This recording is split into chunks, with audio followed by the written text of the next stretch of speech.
tema da lição 12 é muito interessante, criando filhos saudáveis. Mas o que é um filho saudável? Para avaliar uma família saudável, nós temos vários conceitos e trouxemos aqui um deles, que é a questão da funcionalidade da família. A família está funcionando adequadamente? E aí, aplicando esse conceito ao nosso contexto, o contexto evangélico, o contexto eclesiástico, nós temos as famílias funcionais, conforme a Bíblia, que são aquelas cujos pais estão presentes, onde há amor, afeto, carinho e atenção, onde há harmonia e equilíbrio emocional dos cônjuges, onde há sustento e o mínimo possível de conforto, e onde os filhos são guiados pela palavra de Deus. E aí, evidentemente, do outro lado, nós temos as famílias disfuncionais, que são aquelas onde há privação de necessidades materiais, socioafetivas, espirituais e culturais, as mais básicas possíveis. E nós queremos frisar que existem graus de disfuncionalidade, ou seja, há famílias mais disfuncionais e há famílias menos disfuncionais.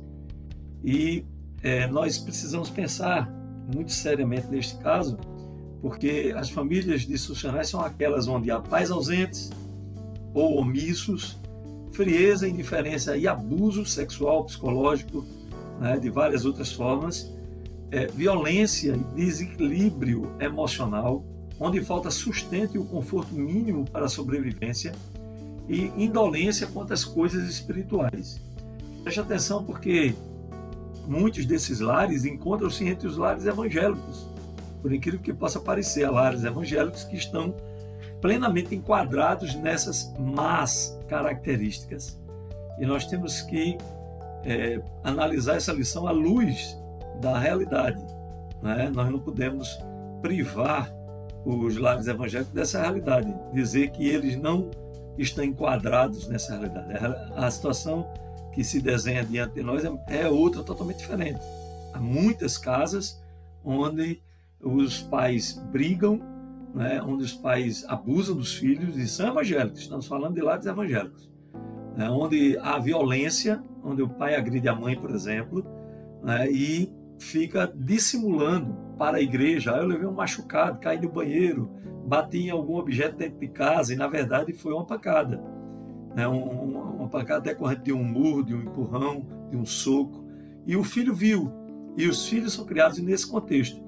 Então é um absurdo, mas acontece. Nos gabinetes pastorais o que mais tem é aconselhamento nessa área. Então a lição ela vem exatamente de encontro a essas necessidades.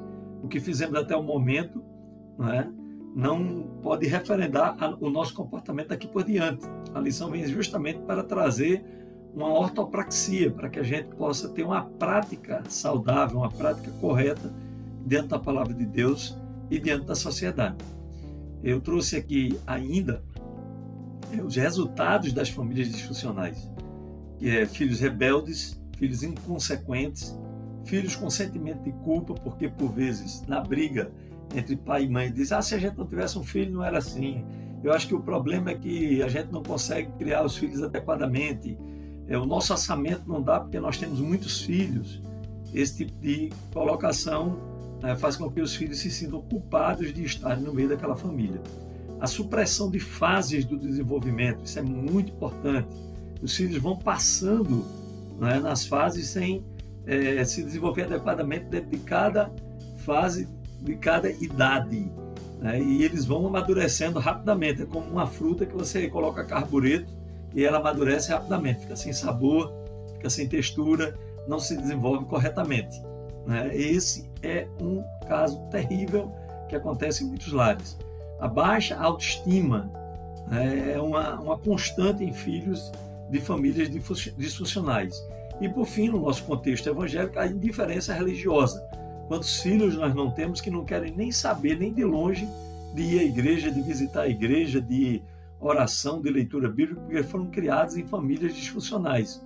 Famílias em que, por exemplo, quando a mãe queria punir o filho por algum erro que ele fez, colocava ele para orar meia hora. Então ele internalizou que oração é uma coisa ruim.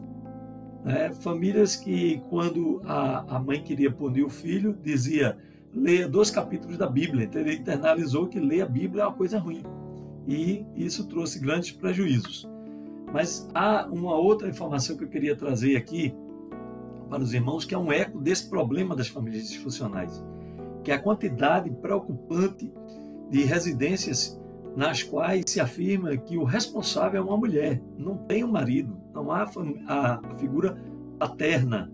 Eu fiz esse levantamento com algumas das cidades da região centro-norte do nosso estado, pegando de Recife, aqui para o lado de Igaraçu, onde eu moro. Então veja aí quantas casas, em quantas casas houve essa entrevista. É uma fonte oficial do censo do IBGE 2010, que pode ter piorado de lá para cá, que traz esse dado preocupante. Veja aí que há cidades em que 4 em cada 10 lares são geridos por uma mulher. Muitas vezes ela é até a provedora, porque o marido ele gerou o filho e desapareceu. E às vezes dá uma pensão alimentícia irrisória, R$100, R$150 no mês. Eu já vi casos em que uma senhora com 4 filhos, o marido dá R$300. Ora, R$300 não dá para nada, gente, no contexto da maioria das famílias. E aí você tem as necessidades básicas da esposa, tem a necessidade de 4 filhos para se honrar com R$300. São feitas esses acordos, extra ou judiciais, e o marido se safa, deixa a carga todinha com a mulher. Ela agora cria os filhos como pode, tem um mais velhinho que toma conta dos menores, e a gente sabe que se uma mãe não toma conta direito dos filhos, imagine um filho de 10 anos tomando conta dos menores de 5, 6, 3, 2 anos. É uma realidade impensável, mas é a realidade de muita gente.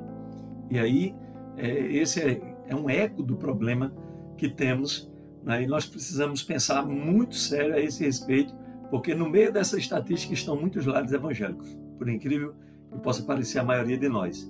Nós precisamos orar e ensinar aos nossos filhos a não ser parte dessa estatística. Como pais, maridos e filhos, nós temos que lutar para não ser parte dessa estatística.